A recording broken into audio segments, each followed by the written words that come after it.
Hello and welcome to AKD study zone. आज के इस वीडियो में डिस्कस करेंगे लाइफ साइंस का lesson number 2 skill of explanation का, या फिर एक्सप्लेनिंग स्किल भी आप इसको बोल सकते हो। देखिए यहाँ पर आपके पास वही बातें हैं। छात्र अध्यापक का नाम, अनुक्रमांक, कक्षा, विषय, उपविषय, समय अवधि, दिनांक, सत्र और पर्यवेक्षिका का नाम। तो यहाँ पर आपने अगर किसी को एक कौशल घटक समझ ना आए तो इंट्रोडक्शन वीडियो जा करके देख सकते हैं। यहाँ पर आप देख सकते हैं आपके कक्षा 7वीं का लिया गया है। विषय आपका जीव विज्ञान है और उपविषय आपका श्वसन है। 5 से 10 मिनट का टाइम रहेगा। शिक्षण बिंदु, छात्र अध्यापक क्रियाएं, विद्यार्थी क्रियाएं, श्यामपट्ट कार्य और कौशल घटकों का प्रयोग। तो यहाँ पर शुभ मध्याह्न बच्चों, शुभ मध्याह्न अध्यापिका जी। उसके बाद आपके बच्चों आप जानते होंगे पोषण, परिवहन, उत्सर्जन। अब इसके बिल्कुल सामने आपने क्या लिख देना, प्रस्तावना, कथन आप दे रहे हैं।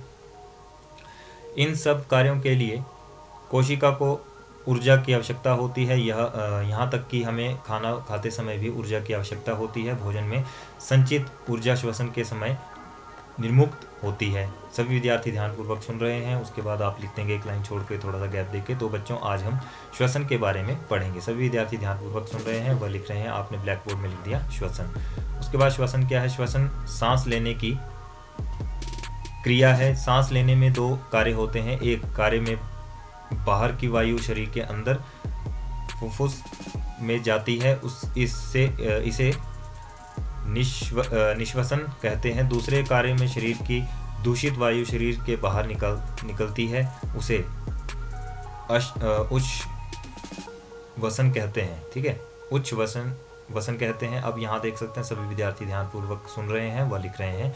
तो श्वसन सांस लेने की क्रिया है।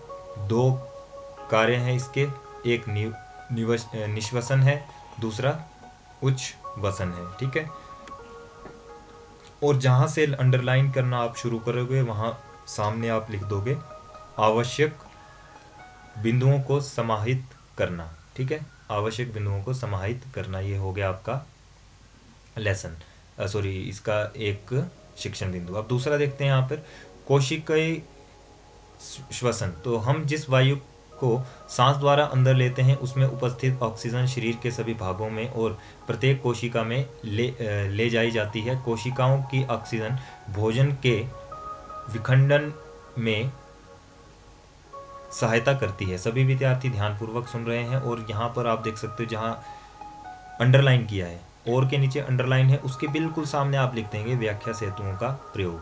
और ब्लैक बोर्ड में आप लिख सकते हैं कोशिकाओं की आवश्यकता भोजन के यहाँ पर था विखंडन में सहायता करती है। ठीक है, उसके बाद आपका नेक्स्ट आ जाएगा वायवीय श्वसन। तो कोशिका के अंदर भोजन ग्लूकोज ऑक्सीजन का उपयोग करके कार्बन डाइऑक्साइड और जल में विखंडित अर्थात टूट जाता है। जब ग्लूकोज का विखंडन ऑक्सीजन के उपयोग द्वारा होता है तो वह वायवीय श्वसन कहलाता है। यहाँ भी अंडरलाइन किया गया है, अंडरलाइन किया है विखंडित अर्थात टूट जाता है। तो इसके सामने आपके पास क्या आ जाएगा, तकनीकी शब्दों को परिभाषित करना। ठीक है, क्या आ गया, तकनीकी शब्दों को परिभाषित करना।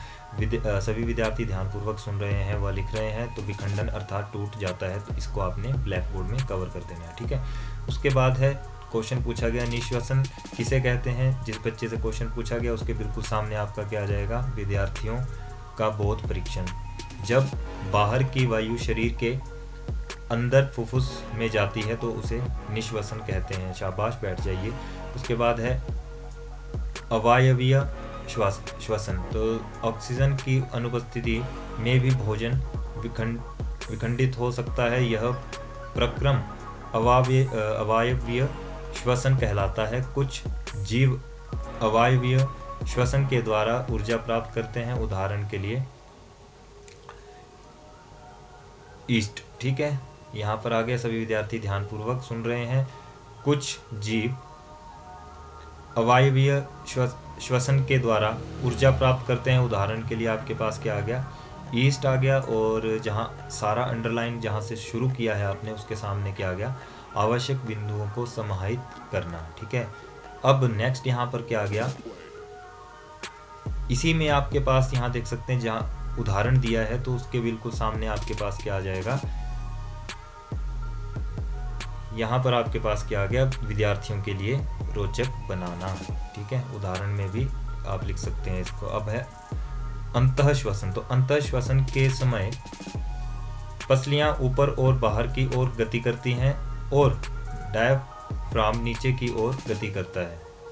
यह गति हमारी वक्षगृह के आयतन अर्थात खंड को बढ़ा देती है और वायु फेफड़ों में आ जाती है। तो यहाँ आप देख सकते हैं छात्र अध्यापक अब क्या करेगा, चार्ट की सहायता से बच्चों को दिखाने की कोशिश करेगा, लेकिन उससे पहले आपने क्या करना है, यहाँ पे आयतन अर्थात खंड को बढ़ा देती है। आयतन अर्थात खंड के नीचे आपने अंडरलाइन किया, उसके सामने आपका क्या आ गया, तकनीकी शब्दों को परिभाषित करना। उसके बाद आपने यहाँ लिखा कि छात्र अध्यापक चार्ट की सहायता, तो इसके सामने क्या आ जाएगा, दृश्य सामग्री का प्रयोग।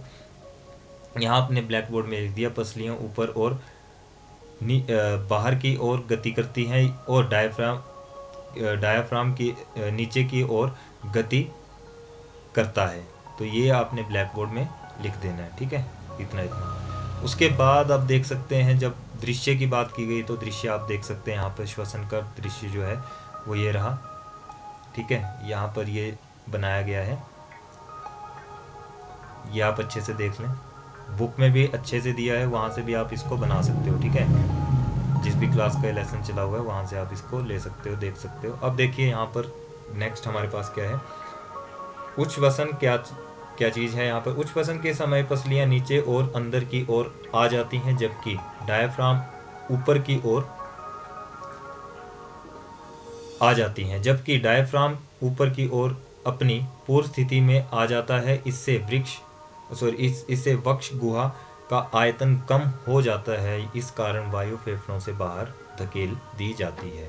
सभी विद्यार्थी ध्यानपूर्वक सुन रहे हैं, वह लिख रहे हैं, डायफ्राम के ऊपर की ओर अपनी पूर्व स्थिति में आ जाने से वक्ष गुहा का आयतन कम हो जाता है। तो यहाँ पर छात्र अध्यापक चार्ट उच्छ्वसन दिखाते हुए सभी विद्यार्थी ध्यानपूर्वक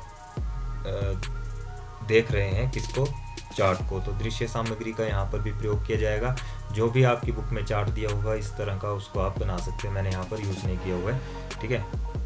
अब देखिए यहाँ पर अगला है जंतुओं में श्वसन। तो कुछ जंतुओं की वक्ष गुहाओं में मनुष्यों की भांति फेफड़े होते हैं, उदाहरण के लिए हाथी, शेर, गाय, बकरी, मेंढक, छिपकली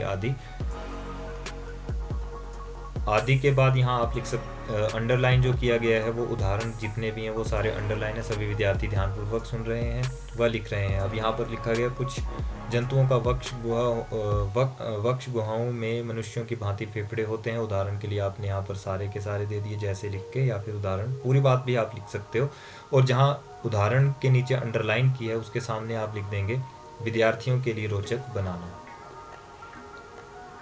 नेक्स्ट हमारे पास है जल में श्वसन। तो जल में भी श्वसन संभव है, जैसे कि आपने देखा होगा मछली जल में रहती है तथा वह भी श्वसन करती है, उसमें श्वसन के लिए गिल पाए जाते हैं। क्या पाए जाते हैं? गिल। सभी विद्यार्थी ध्यानपूर्वक सुन रहे हैं, वह लिख रहे हैं मछली जल में रहकर श्वसन करती है, उसमें श्वसन के लिए गिल पाए जाते हैं। तो यहाँ पर जो जैसे कि लिखा था तो उसमें क्या यूज हुआ, व्याख्या सेतुओं का प्रयोग, ठीक है। तो बच्चों आज हमने श्वसन के बारे में पढ़ा। श्वसन सांस लेने की क्रिया है, हम जिस वायु को सांस द्वारा अंदर लेते हैं उसमें उपस्थित ऑक्सीजन शरीर के सभी भागों में लाई जाती है। श्वसन की क्रिया दो प्रकार की होती है, अतः श्वसन और तथा उच्च श्वसन, ठीक है। तो यहाँ पर इसके बिल्कुल सामने आप लिख देंगे निष्कर्षात्मक कथन, और सभी विद्यार्थी ध्यानपूर्वक सुन रहे हैं। अब बोध परीक्षण किया जाएगा बच्चों का।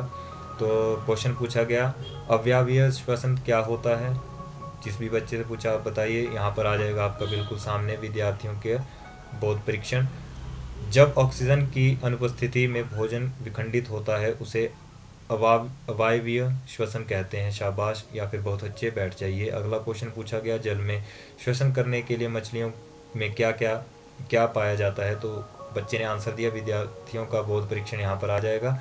बच्चे ने आंसर दिया जल में श्वसन करने के लिए मछलियों में गिल पाए जाते हैं। शाबाश, बैठ जाइए। तो इसी के साथ आपका लेसन नंबर 2 भी एंड हुआ।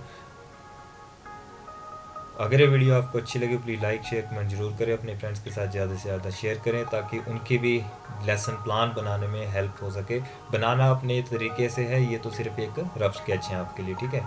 थैंक्स फॉर वॉचिंग, मिलते हैं नेक्स्ट वीडियो में, तब तक के लिए गुड बाय।